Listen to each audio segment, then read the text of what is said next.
father gone without a trace.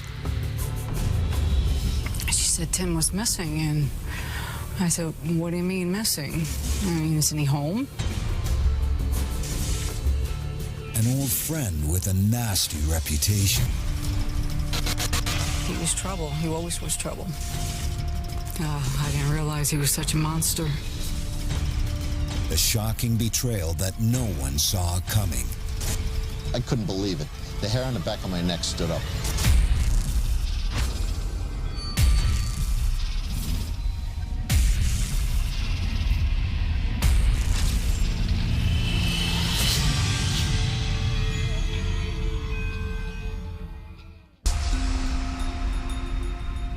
Saratoga Springs, New York.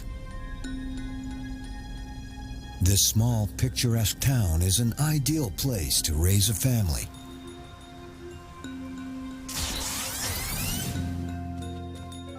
But for Dana Reisdorf, all is not well.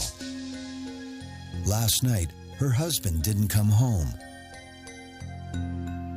Tim Reisdorf is a loving spouse and devoted father. This isn't like him. Hours pass without word, and Dana, now frantic, calls Tim's sister. She said Tim was missing, and I said, what do you mean missing? I mean, isn't he home? And she's like, no, he's been missing now for a day or so, and no one knows where he is.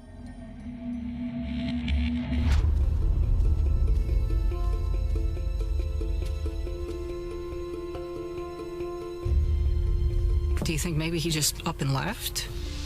Just went just to get away? And she says, no, he would never leave little Tim.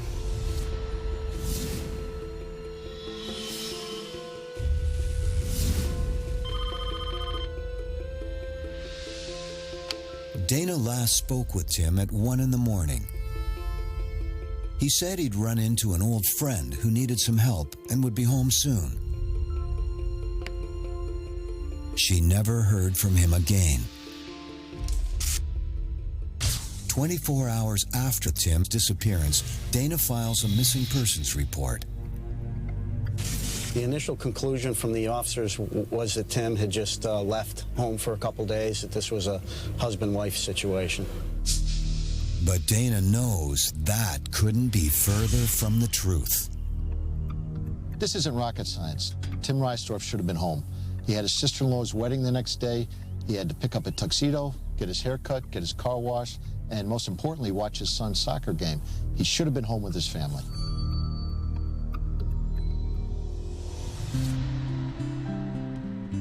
Tim Reisdorf grew up in the small town of Troy, New York, the 7th of 9 kids. At age 35, Tim marries Dana. They moved to peaceful Saratoga Springs and settled down to raise their son, Timmy. Tim was a good guy. He was a funny guy, awesome sense of humor. By day, Tim works at a recycling plant. In the evenings, he plays in a popular band. His sister Christine is his biggest fan. He had such talent. I always told him he should take off, get away from this place, and get yourself into a really good band.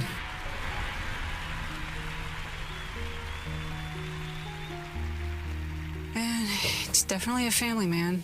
And he's always there. He was always there when I needed him. And I was always there for him when he needed me. According to Dana, Tim was always a happy, easygoing guy. Until lately.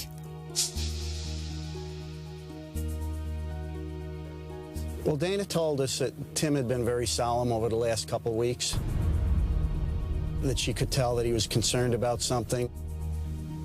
When she would ask him what the problem was, he'd tell her, oh, nothing, I'm just thinking. But she knew that something was bothering him. He just wouldn't fess up to her, that he was a very private person.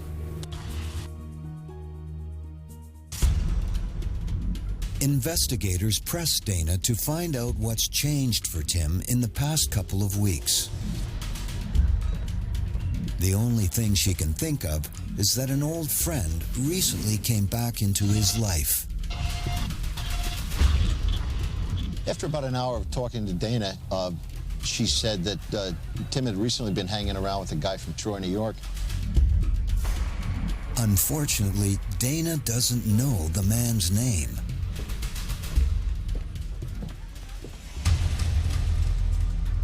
Police searched the Reisdorf's phone records for anything that could lead them to Tim or his old friend.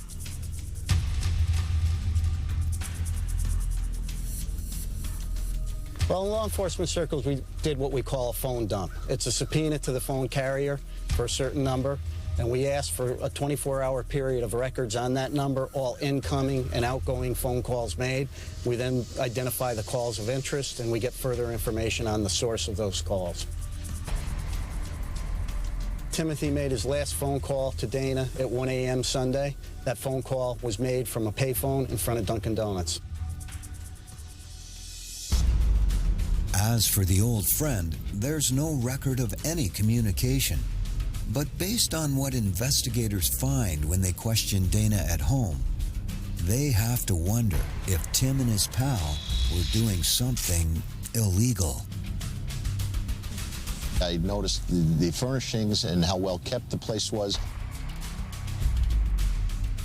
The couch was gorgeous, nice leather couch. The appliances were brand new. A lot of money was spent on the interior of this apartment.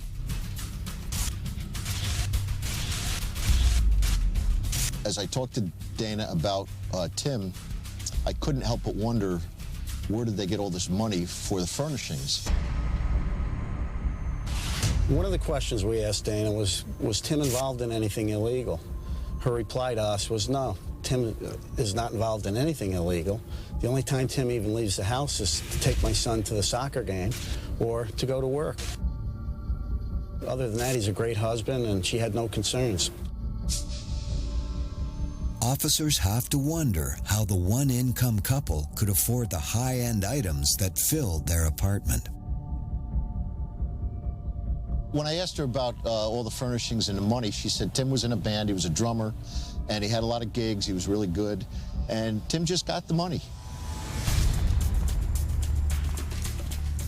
Investigators think there has to be more to the story and follow up on a hunch.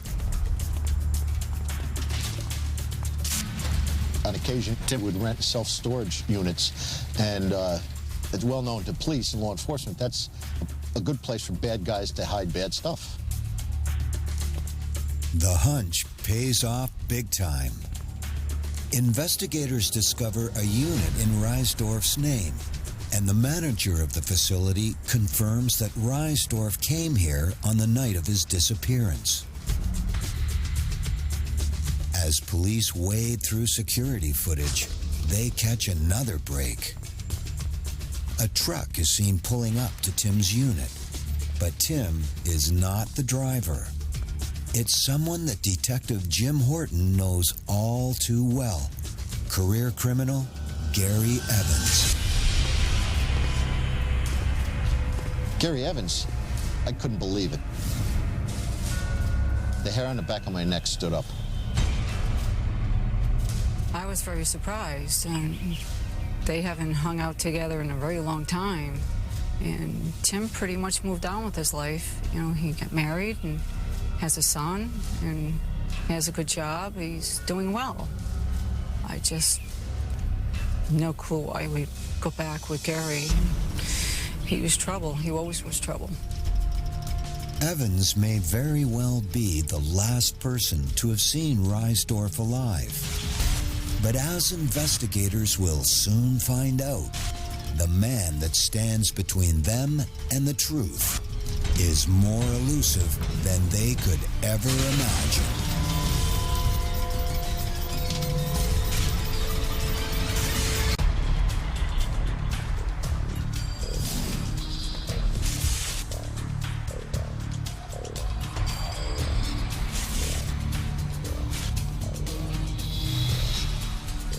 Saratoga Springs, New York, fall of 1997. Officers investigating the disappearance of Timothy Reisdorf have made a connection to a wanted criminal named Gary Evans, a man that senior investigator Jim Horton knows all too well.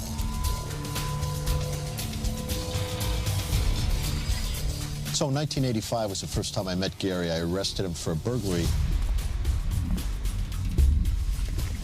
Gary ended up in state prison, and while in state prison, he wrote me letters to my office, and I would respond back.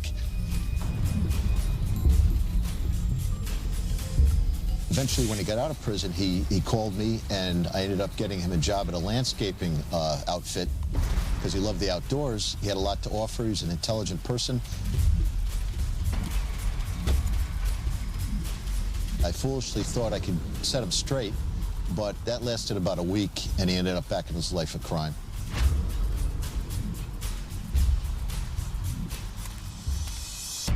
Evans has an uncanny ability to stay one step ahead of the law. He tracks police using counter-surveillance and disguises himself to avoid detection.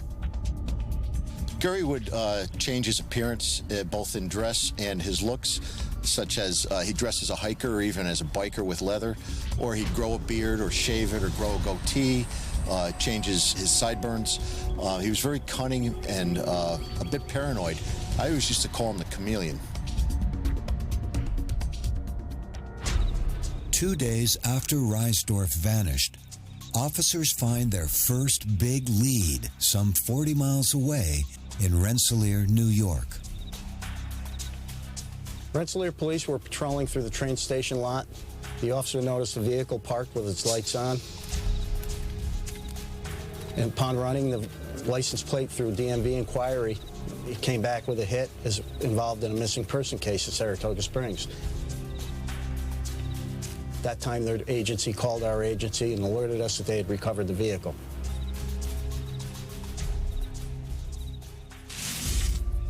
It's Tim Reisdorf's car. And in the trunk, a surprising discovery.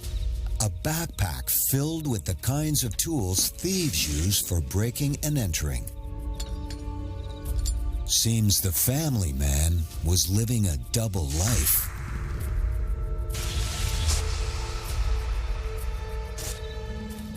Detectives are more desperate than ever to track Evans down, or someone who knows where he is. I was able to obtain Gary's federal prison records from his stay up in Vermont. And within those records was his visitation list. And within that list was the name of Joanne Donovan. He confided in her. In fact, they had a sexual relationship. So this is just the break we needed. The plan is to develop a relationship with Joanne and get her to lure Evans back to New York State. As she opens up to investigators, they come to realize that Reisdorf is not the only Evans associate who's gone missing. Joanne's former boyfriend and the father of her child, Damian Cuomo, vanished 8 years ago without a trace. He'd been a childhood friend of Evans and his partner in crime. His friends, family, etc. think he fled to California, which made some sense because he was wanted for burglary. And when Cuomo went missing, Gary stepped in to take care of his buddy's girlfriend, in more ways than one.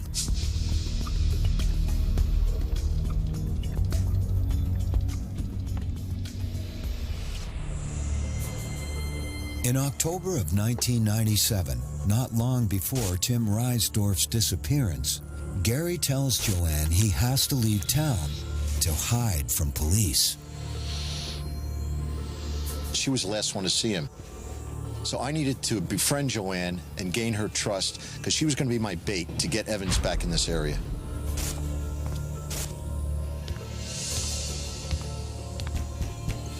So I obviously had to gain Joanne's trust. I couldn't do it in one sitting, obviously. So I would do the pop-in to her apartment. Anytime, day or night, the door would be ajar. I'd walk in and she'd be getting high or she was intoxicated.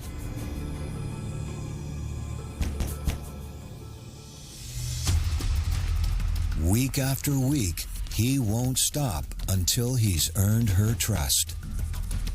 So I never busted her for any of the things. Obviously, I'd look around the apartment. There was some stolen property, the drugs. My goal was a lot bigger than this.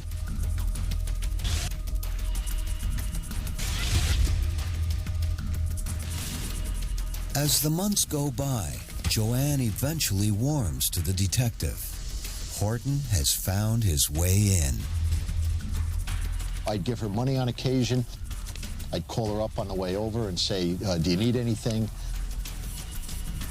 I'd stop and get groceries for her. This was a long friendship-building relationship. My motive was to get Gary back here, and I needed her to confide in me if he ever got a hold of her or returned to the area.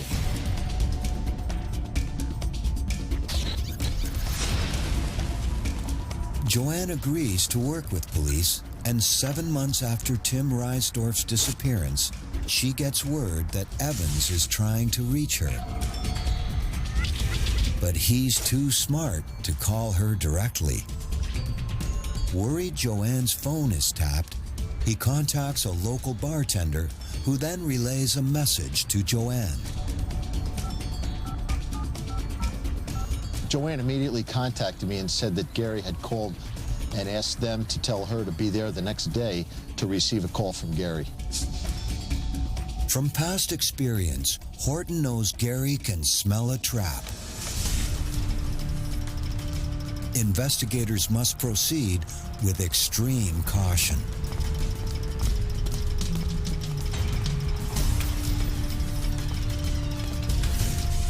We did a wiretap on the bar, and we did a loose surveillance, but we kind of laid off her. All we could do was just wait.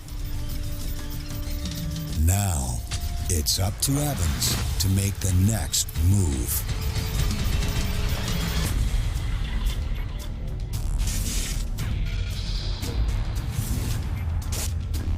Police have wiretapped a bar about 25 miles outside of Saratoga Springs, New York, and are waiting for wanted criminal Gary Evans to call his former girlfriend, Joanne Donovan.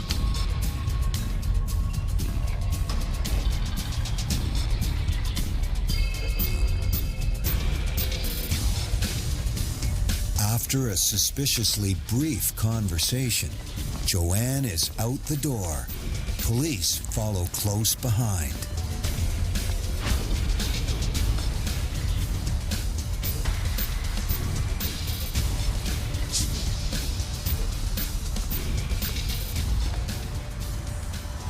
So Gary made her go to 3 different bars. She goes to the first bar, comes out a minute later, jumps in her car, goes to a second bar. We don't know what's going on. We don't have time to get a wiretap. So we're just doing a loose surveillance and waiting. So we're watching from afar. I know Gary does counter surveillance. So, you know, I'm looking for him, he's looking for us.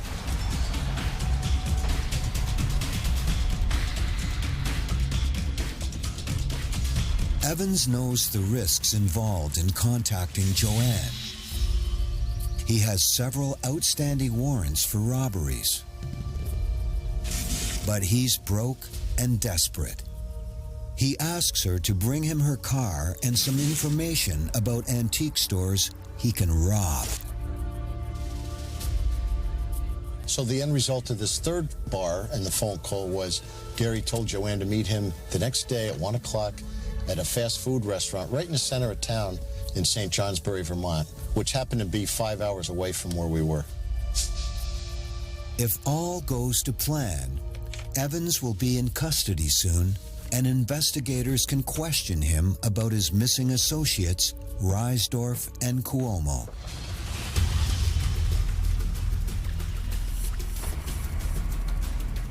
Detective Horton coordinates with authorities in Vermont.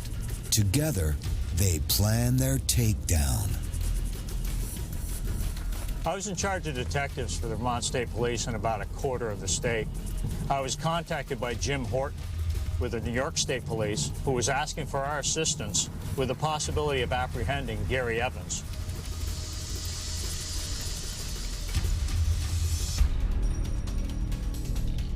We did a joint surveillance where we were attempting to sweep up Evans without further incident.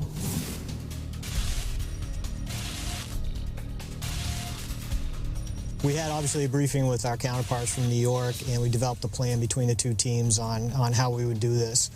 Again, making sure that we took a lot of precautions with this man. Evans is a big-time criminal about to roll into a very small town, and there's a lot at stake. If caught, Evans will likely spend the rest of his life behind bars.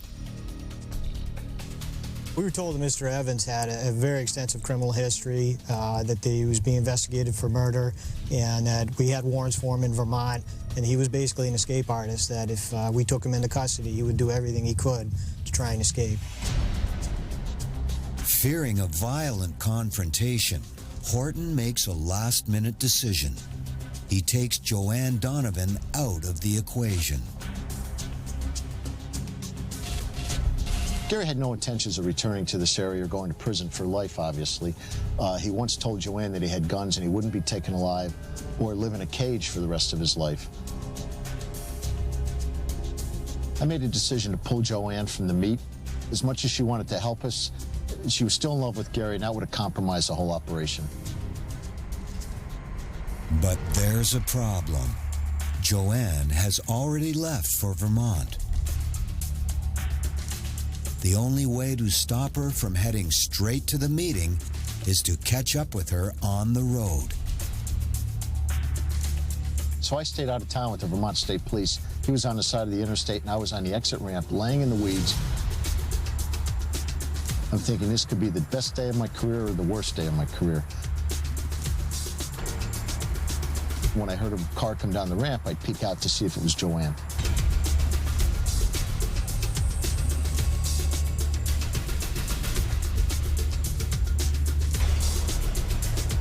So I finally see Joanne come down the exit ramp, and I jump out of the weeds and I stop her.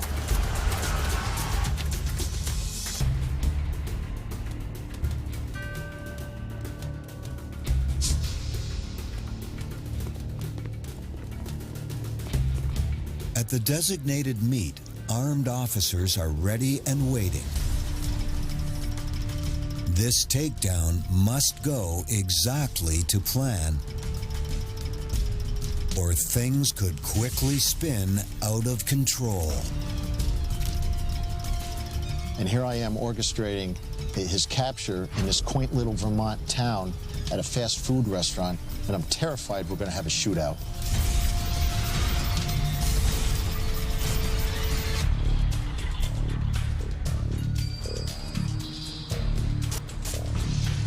A fast food restaurant in quiet St. Johnsbury, Vermont, hums with tension as police prepare for what could become a violent confrontation. Career criminal Gary Evans is wanted for questioning in the disappearances of two men, Damian Cuomo and most recently, Tim Reisdorf. Well, there were a number of us that were in the downtown area at that time. We were all in plain clothes so that we wouldn't be readily identifiable. There was some tension in the air, obviously, based upon the dangers that were presented by Mr. Evans and the information that we had. We had no idea what to anticipate his reaction was going to be when, in fact, we were going to confront him. I remember at the briefing that this was related to us to be a very dangerous individual that we had to be very careful with, that he was an extreme flight risk, and that this would be an above normal arrest situation for us.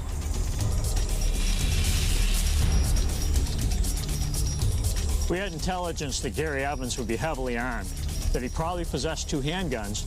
In addition, he had made the comments that he would never be taken alive. We were extremely fearful of a major conflict within the village of St. Johnsburg.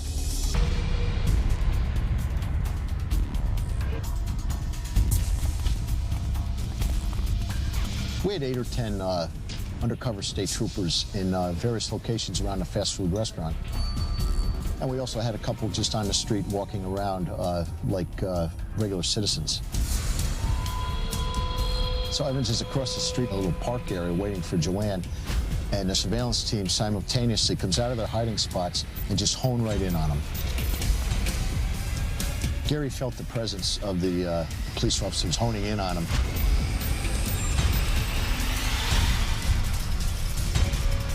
He jumped up and they pounced on him. As we rushed in and announced ourselves as police and drew our guns on him, I recall that as he stood up, he took a very cautious look around at all of us. He seemed to be sizing us up. As soon as the dog came out, and I think he realized at that point he was just faced with overwhelming force, and it wasn't the time or place for him, so he gave up.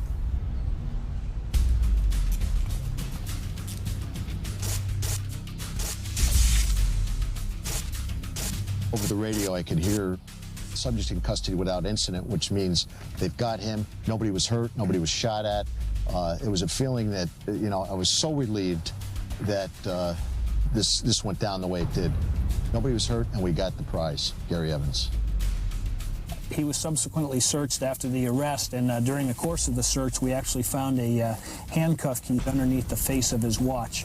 It was a clear indication to us at the time that he had a plan in place in the event that he was actually arrested.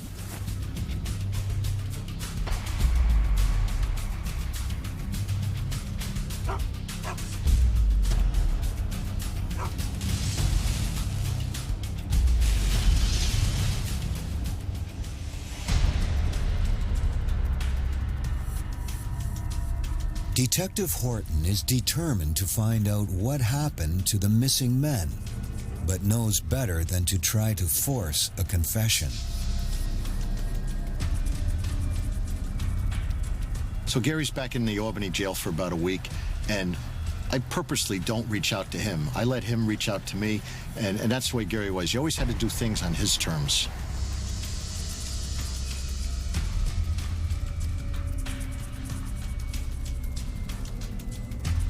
Evans plays right into Horton's hands. He contacts the detective and asks to see him face to face.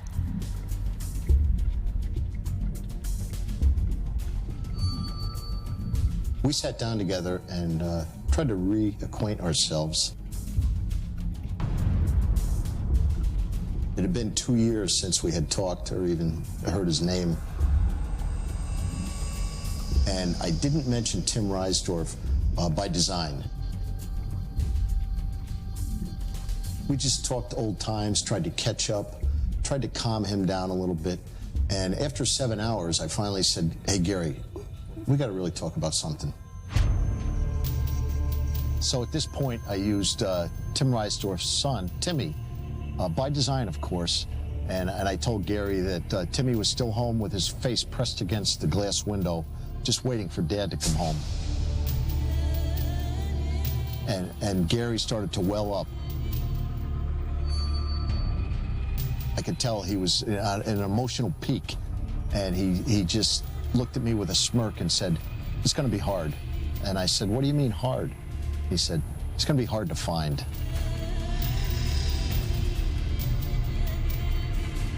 What comes next is a shocking confession. So Gary told me he shot Tim right within the self-storage unit. Evans didn't think Reisdorf could keep quiet about the burglaries they committed together. So while Tim is distracted, Evans takes aim and kills his old friend.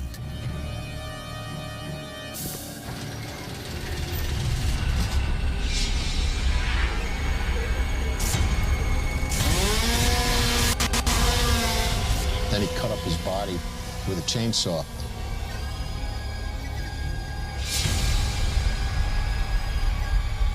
After that, he went to the market to get some garbage bags and some bleach and paper towels to clean up the blood.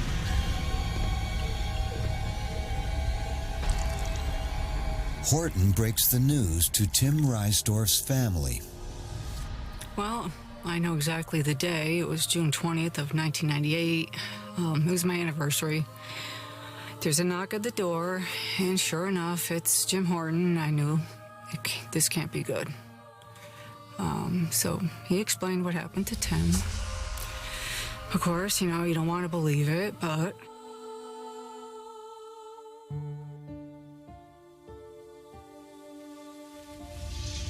it's just so much to take in at the time. It's like, I just can't believe this is happening. It's like a horror story. It's like, this doesn't happen in real life.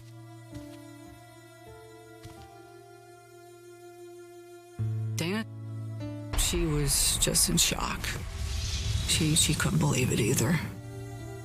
I mean, I felt bad for her, and, she's lost her husband. My nephew lost his dad.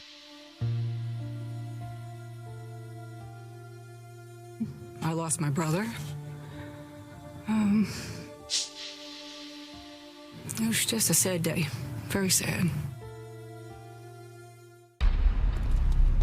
Evans leads investigators to Tim Reisdorf's remains, buried in several boxes in a field outside of Troy, New York. Over the next 5 days, Evans shares even more with Detective Horton. He admits to robbing and then killing 2 antique dealers in New York State. One in 1989, the other in 1991.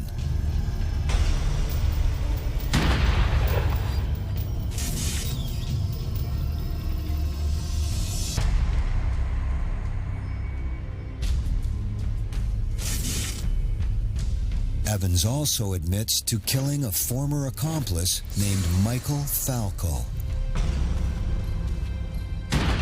Evans says he killed Falco in Troy, New York, threw him in the back of a car in a trunk, and drove him down to Florida where he buried him.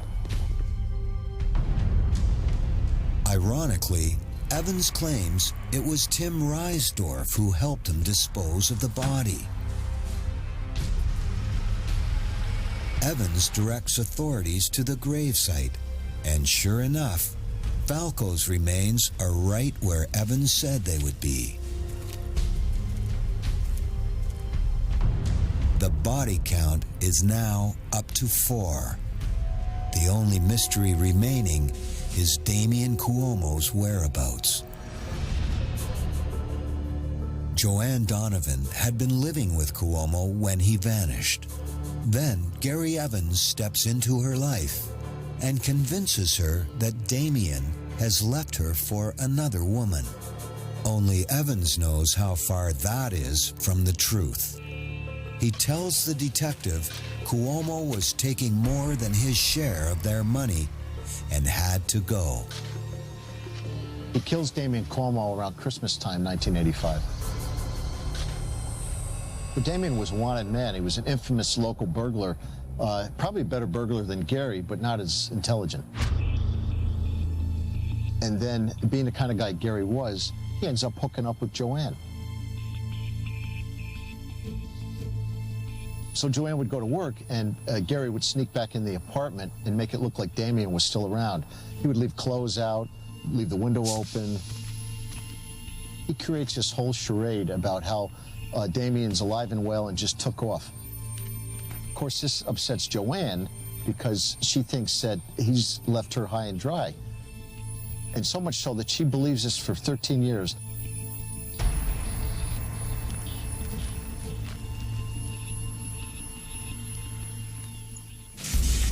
All told, Gary Evans confesses to a total of 5 murders, leading police to 3 separate burial sites.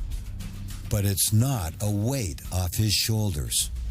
Horton continues to visit Evans in jail, and it's clear he's deteriorating physically and mentally. When I saw him, I said, "Jesus, Gary, take a shower." I mean, he stunk. He had the bluest eyes you'd ever seen, and the blue was actually disappearing from his eye color. Over the next 2 months, Evans writes to Horton regularly, and the detective can tell he's nearing the end of his tether.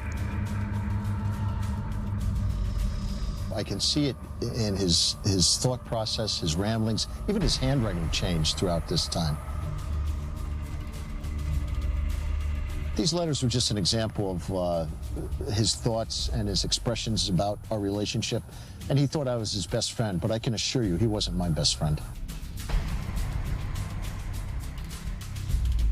A court hearing is all that stands between Evans and a life sentence. But Horton can't shake the feeling that Evans has already made other plans. It was almost as if I knew it was coming, I just didn't know the method.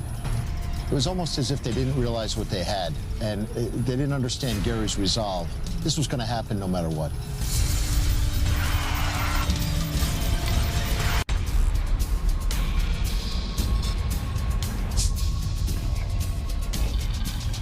Career criminal Gary Evans has confessed to 5 murders,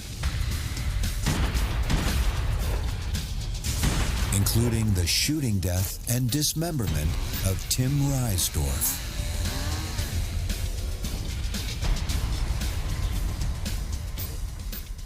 I just couldn't believe it. They were friends, good friends with Gary.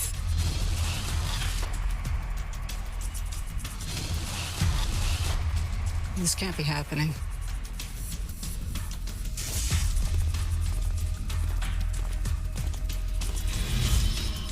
In addition to leading detectives to Reisdorf's grave, he also shows them where he buried Damian Cuomo, Joanne Donovan's former boyfriend.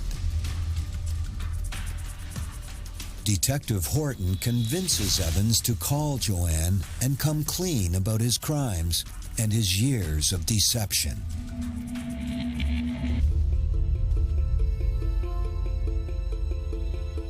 So I got Joanne on the phone. I said, Gary wants to tell you something. I handed Gary the phone. He started whimpering and mumbling. I could hear Joanne start screaming.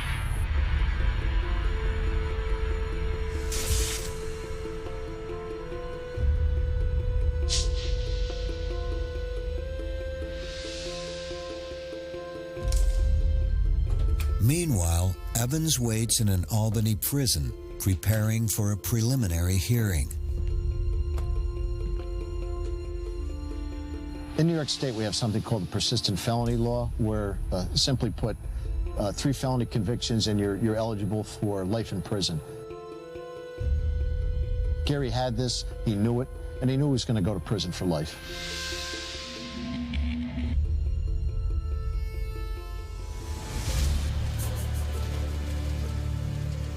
After his hearing, federal marshals load Evans into a van for transport back to the Albany jail. Horton, unable to be there that day, may have been the only person who could have prevented what was about to happen. It was almost as if I knew it was coming, I just didn't know the method. They didn't realize what they had, and they didn't understand Gary's resolve. This was going to happen no matter what.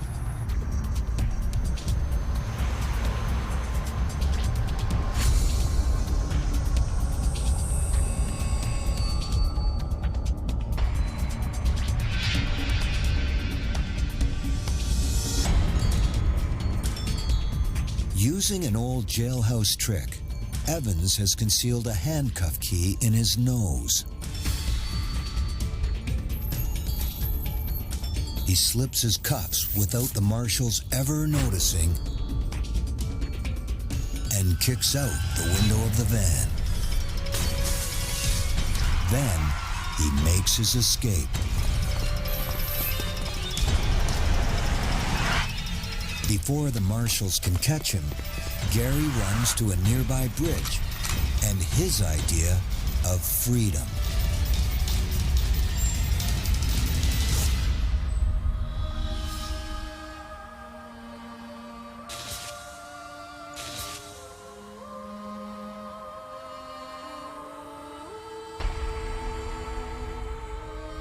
There's speculation that Gary's death was an accident, but Horton knows him all too well. Gary could have jumped out of the van anywhere. He could have undone both the leg shackles and the handcuffs. Instead, he chose to jump off an 80-foot bridge. Some people think this was an escape gone bad, when actually it was an escape to commit suicide. The world is now free from a deranged killer.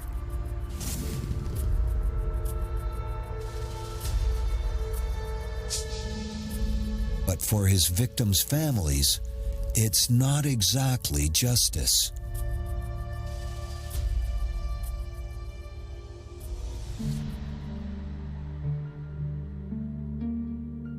I got a phone call that Gary jumped off the Menands Bridge. And I was like, how could that happen? He's behind bars. I said, it happened. He escaped.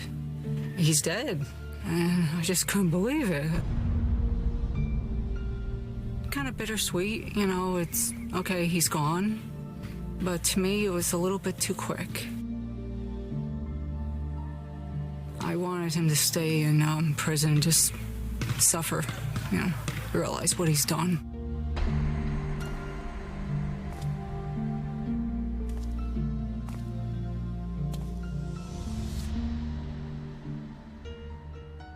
So the last letter I received from Gary was on that Friday, the day he died. And in addition to his usual ramblings, he said, quote unquote, I win, which from his perspective, he went out on his own terms. He committed suicide rather than go to jail for life.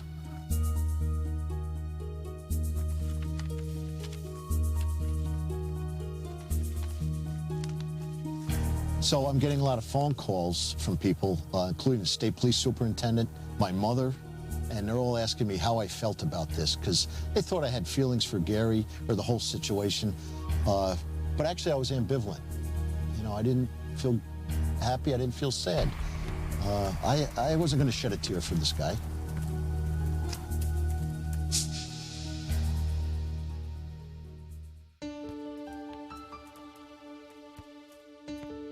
I was shocked. They were friends. We were friends for a long time. I just never thought Gary would turn on Tim like that. Totally shocked. He just doesn't. Friends don't do that to friends. Not what he did. I didn't realize he was such a monster.